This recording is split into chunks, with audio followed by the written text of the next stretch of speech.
It's live. All right, great. I am going to do some recording. Yeah. Hello, everyone. Happy Tuesday. Sorry, we're about 2 minutes late. We were having fun yapping in the backstage and talking to the actress, Marty van Kleeck. And welcome, Marty. Hello, I'm thrilled to be with you all today. Good to have you. Great, wonderful. Well, today, I hope everybody going to stop in and drop everything and just spend half an hour with us because we have a very interesting interview with Marty, who who is an actress for a long time, and she's been playing so many roles. And today she's going to unveil some of the uh, new coming production that she's participated in, and she's going to explain more to us about her role and the love that involved in that role. So pull a chair, get to the screen, call your girlfriends, and this is going to be fun. Yeah. So Sarah, how are you? Good. All Yeah. right. Start us off with the introduction, and we're going to go Good. right into talking to Marty. Right. Now to waste any time right now, we have a lot of fun things to talk about. So I'm going to go very quickly. In case you don't know me by now, I'm Sarah M. I grew up in Cambodia. I start out beautiful, and when I attend college, I had to leave my family behind. And while in college, unfortunate thing happened to our country. As you probably remember, the communists took over our country and they basically destroyed our life and our country. So they turned everything upside down. And I struggled for 4 long years in the system and almost did not make it. Almost die in the process, and a lot of people die, almost 2 million people. But I'm grateful that I'm alive. I'm grateful that I got out of the situation. And not only that, I have a chance to get out of the country and be able to come here. So I'm grateful for this country and all the people that are so kind and loving and compassionate.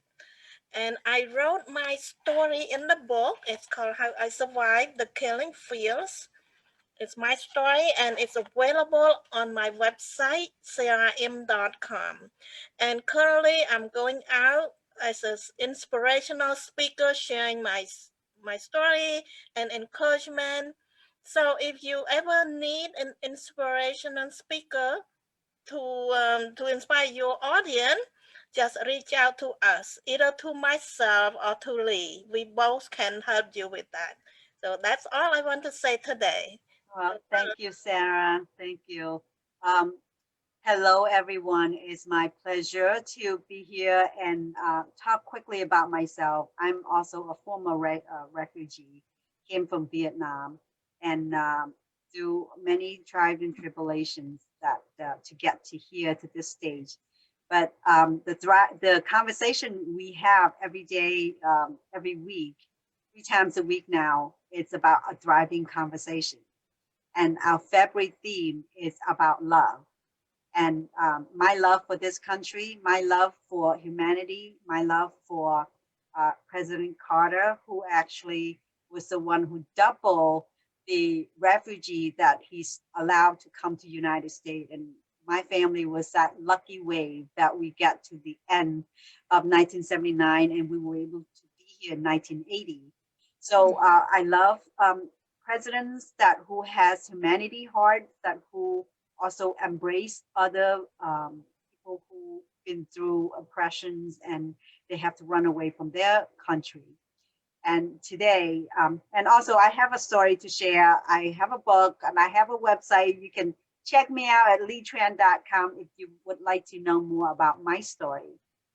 But today we want to talk about T for Three.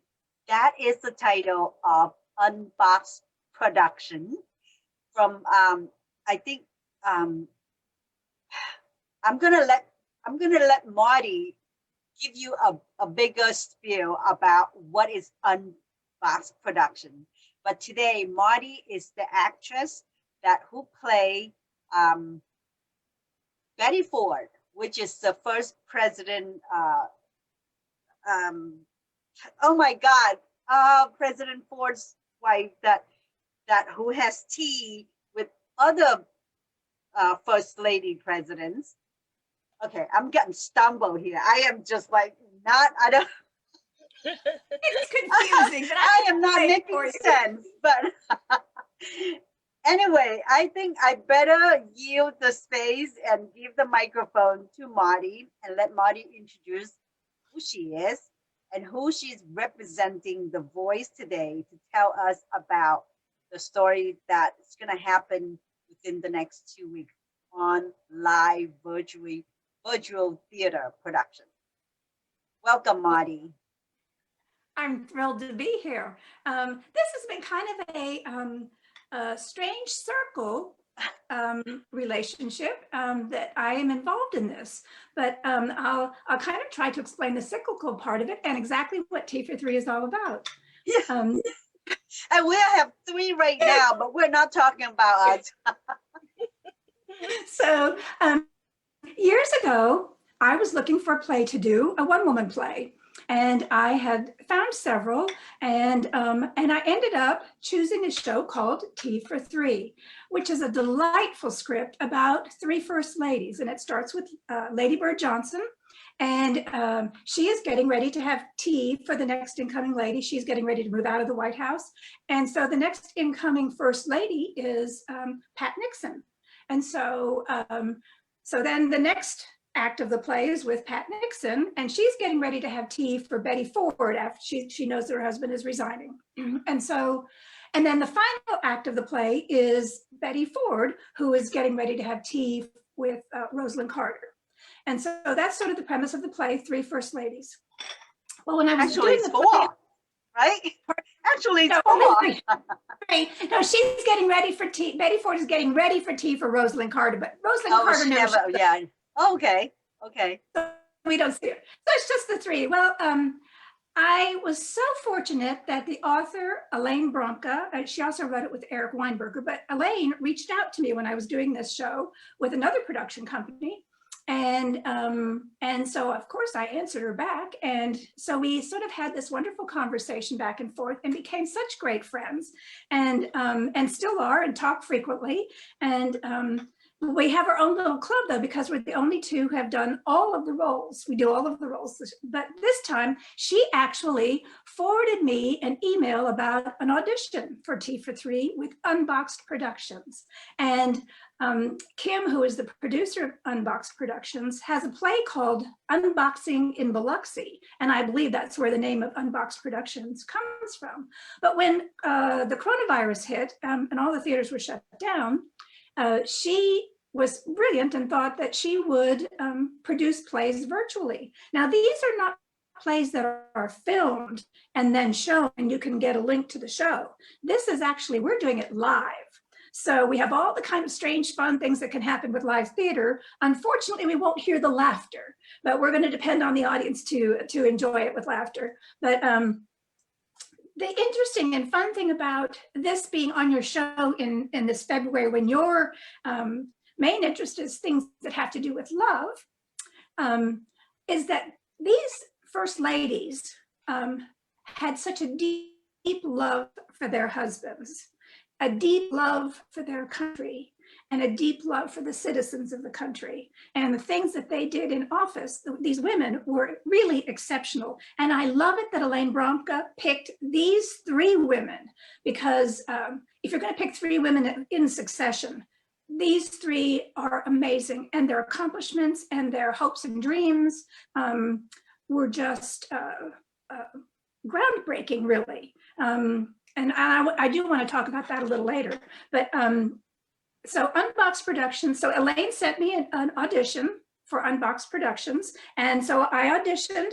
And the thing that's fascinating about this show and what you can do when you're doing a virtual show is Unboxed Productions is located in Florida. The director is in Portland, Oregon area. And one of the actresses in that is in that same area. And then another actress is in Washington State, and I'm in Texas. So, and we have virtual rehearsals. And we have to add this coming Saturday, we start to add all the technical aspects. There's music and sound sound effects. And I think they have slides and that are going to be between the acts to give you more little history in the background. So although it's virtual, we still have to have a lot of the technical aspects, but I will actually be, sort of like this, talking to you like we're in Betty Ford's living room.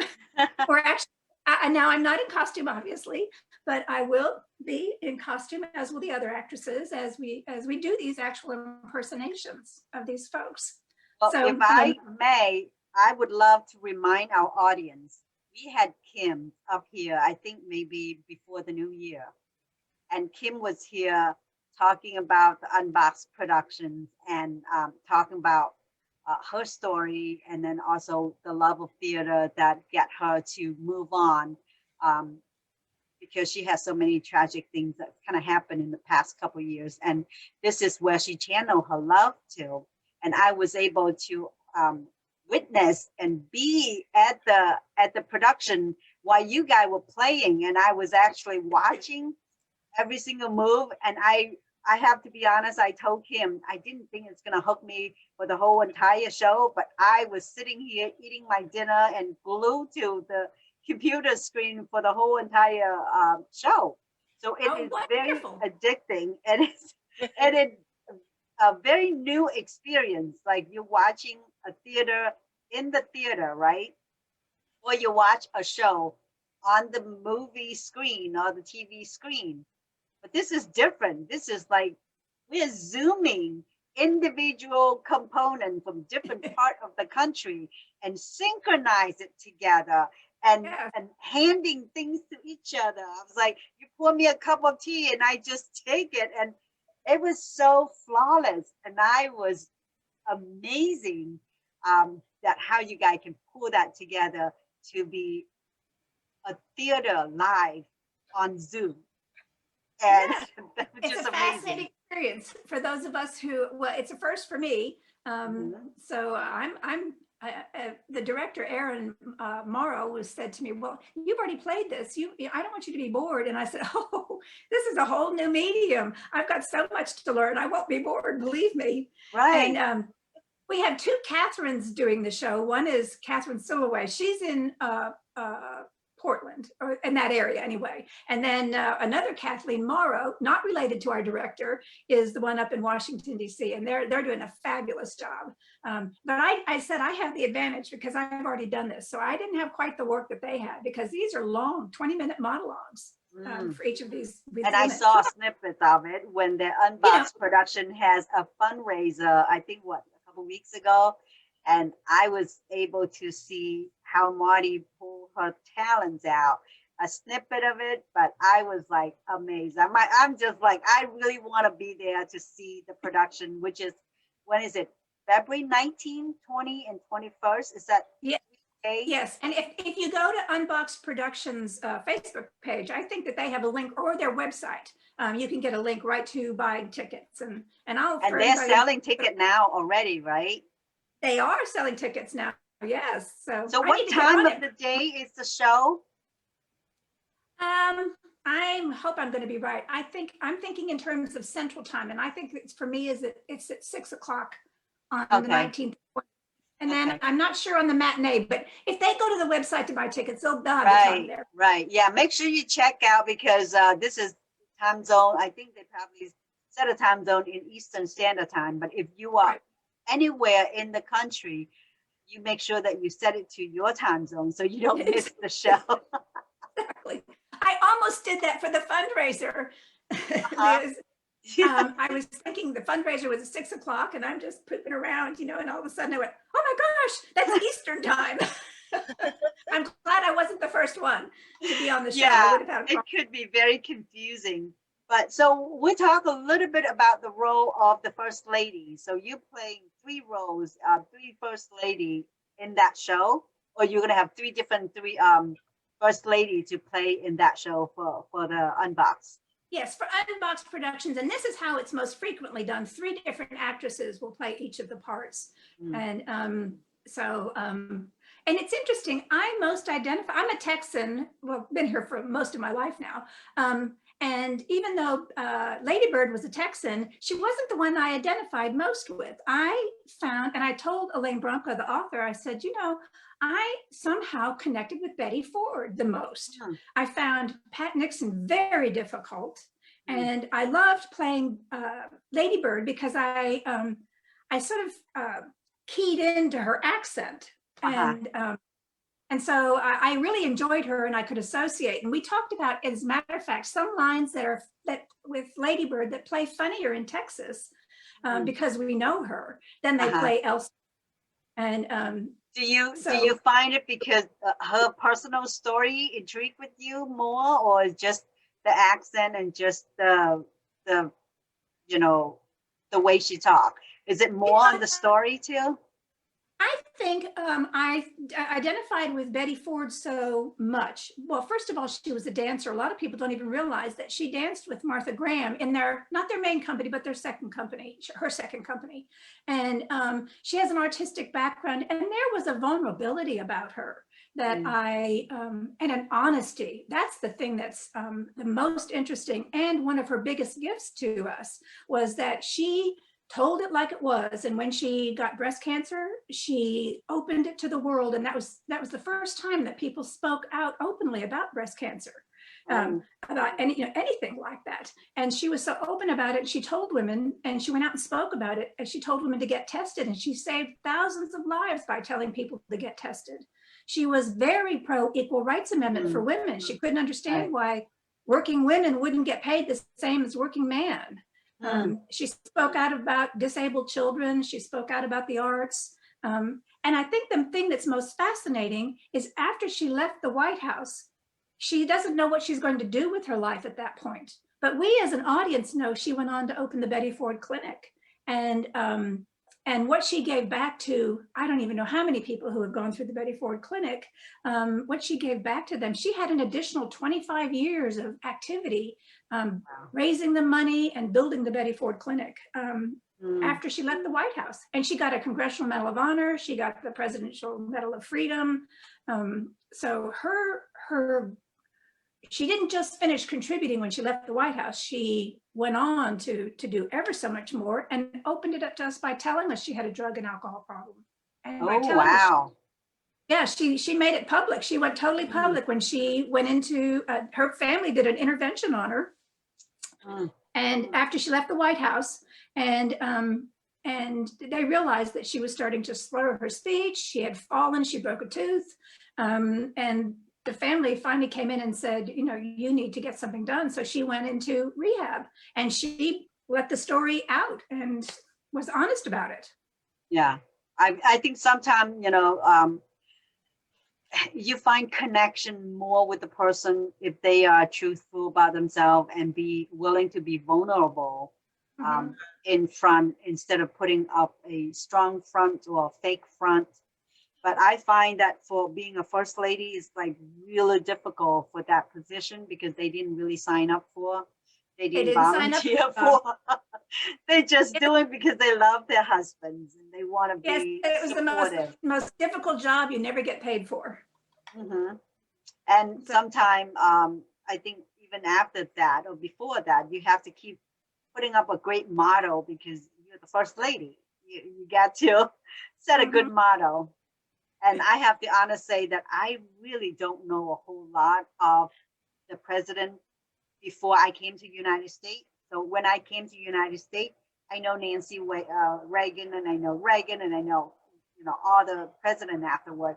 But I know that my dad keeps saying that we got to thank Carter. We got to thank Carter, because Carter's humanities, that's what saved us, the refugees. So I know that I owe him that much. And I just love him even more after he get off the position as a president, and even up to now, 90-some years old, and he's still, you know, helping with the humanitarian, the Habitat Humanities, and such a great guy, such a great, I think person. I think that the Carters are now the longest living presidential couple. Before that, it was Betty Ford and Jerry Ford. Now, did Jerry Ford get the whole entire 4 years as a president? Not quite. No, he came No, in. he was just from Nixon, right? Yeah, he took over for Nixon. I think it was like 3 Nixon. years. Nixon had started his second term. I think he was almost Right. a year in. Yeah, and somehow that he just kind of submarine. It doesn't. You don't hear much about Ford. At least I don't. Well, maybe because I didn't live here. That's why I don't pay attention too much. But I think it's just fascinating that with all the stuff, all the things that the first ladies have the responsibility to be part of it. So what do you? I'm sorry. Go ahead. Ladies were absolutely amazing. I thought it was interesting that Pat Nixon was the first woman to fly into a combat zone, the first lady to ever go into a combat zone. And she went and helped people of Peru when there was that terrible earthquake, and she got the United States to help with some aid. And she actually went there, and the Peruvian government gave her their highest honor. Wow. Yeah, she had traveled until, I think, Hillary Clinton. She had traveled more than any other first lady. I think she also was the first one to represent the government officially as the official liaison when she went to Africa. So she was a trailblazer in her own right. She loved to travel. And the interesting thing about Lady Bird is that she was very active in the Head Start program. She was very active in the beautification. She was the first one to really get active in passing legislation. And one of the things that she had passed as part of her plan for beautification was not having all those billboards all over the highways. And so she didn't get the bill she wanted to have and have it be as big of a bill, but she did get some legislation passed. So that was new for a first lady to get involved in that way. I think each term is progressing a little more into the politics in herself, because I think they start seeing things that they can do to change the policy, to change the way this country is going. I mean, if these women hadn't been the predecessors to somebody like Hillary Clinton, who was very involved in her husband's presidency, these women set the precedent and were incredibly active. So we have them to be thankful for. And I think it's very interesting with Betty is that Jerry Ford never tried to shut her up. She would speak out about things that the Republican Party didn't agree with. You know, she was pro-choice. She was for the Equal Rights Amendment. She made some comments that they thought could have cost her politically. But the thing that was funny is that her honesty made her so popular. It made her one of the most popular first ladies. And originally, I like her. I think I'm gonna have to go back and study her. You should. And so when he was running for president after his first term, after he finished the Nixon term, they were trying to kind of hush her up a little bit because her ideas weren't exactly following the party, but her popularity became so great that they finally started to send her out and have her give speeches because she had become so popular. So, wow. Kind of That's something I definitely would love to go back and read about her background, her history, what she have done. But I just love the way that you portrayed her in that little snippet. So is that your typical roles that you like to play in that era? Actors in that era? I'm what you call mostly a character woman. And I think maybe it might be a little bit deceptive, but I like to go into roles where I don't have to look like myself. I don't have to talk like myself. I've done some kind of very funny, more doddering women. I did a one-woman show about Molly Ivins, who was another Texan, who was a journalist and very, very funny, and gave George Bush the name Shrub. And used to keep politics honest and out in the open. We have many of us asked what Molly Ivins would say about today's politics, but she's very, very funny. And so that's another one-woman show. Is it hard in Texas that where you play all this politics and polarize in each whatever direction? Is that people are very vocal about it, or you're fine, play whatever you want and not Well, a whole lot of...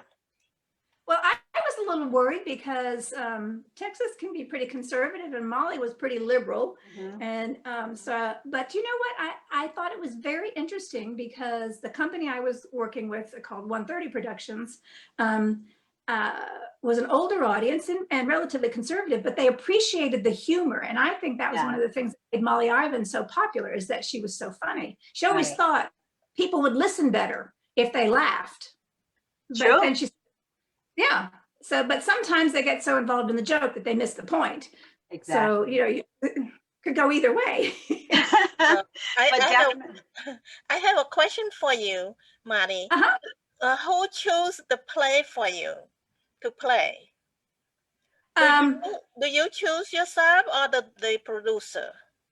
Well, I happen to be a producer for 130 Production, along with a friend of mine, Jean Ray Price, and so we had this company called 130 Productions until the pandemic hit, and so I would usually do one show a year, and she would do one show a year, and so that way. Our audiences got to know us, and they always wanted to see us in the shows. And so that way they got to see us in one show a year. And so actually Jean Ray Price, I was going to do a show called Anne about Anne Richards, but I never could get the rights. And as a matter of fact, a friend of mine got the rights, and she's the one who did it. And she was wonderful. I saw her in it. That was written by Holland Taylor, a very well-known TV actress, and who originally did it on Broadway. And then Jean Ray, my friend Jean Ray, was looking through perusal copies of things, and she found Tea for Three, and it really was the perfect show for me. And would you think that you would do any of this if there's no pandemic? Would you never, I mean, would you fly up here to do the productions, or that wouldn't be something in your realm, that out of your, you know, local, your demographic? Well, I mean, at this point, yeah, I used to travel to do shows. I did a lot of work in Florida at a dinner theater there called the Show Oh, Palace. so you Dinner did. Theater. So Yes, you did. Okay. Yeah. Okay.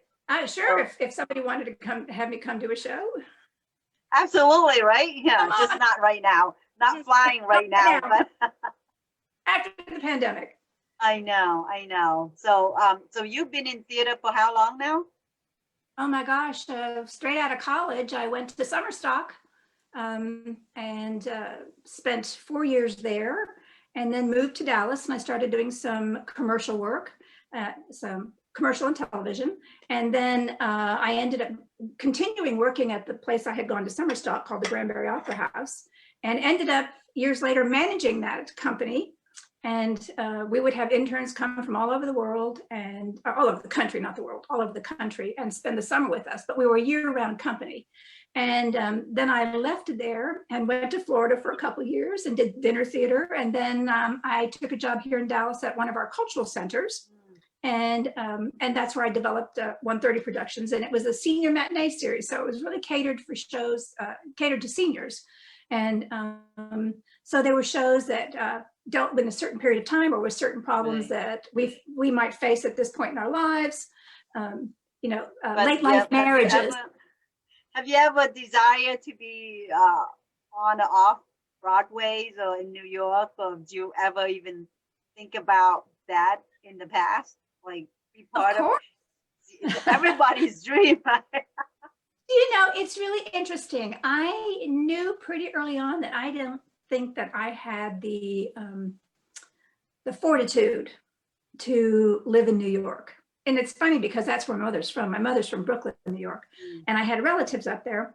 But when I connected with this theater in Texas, I really loved being there. I loved the audiences, and it was an opportunity for me to always do theater and not have to wait tables or try to find another job. I've been so fortunate to spend my life in the theater. And I know and it that shows. It shows how much you love it, because it's totally yes. I've been very lucky. And when I haven't been able to act, I've been a costume designer or a director, producer. So I've been very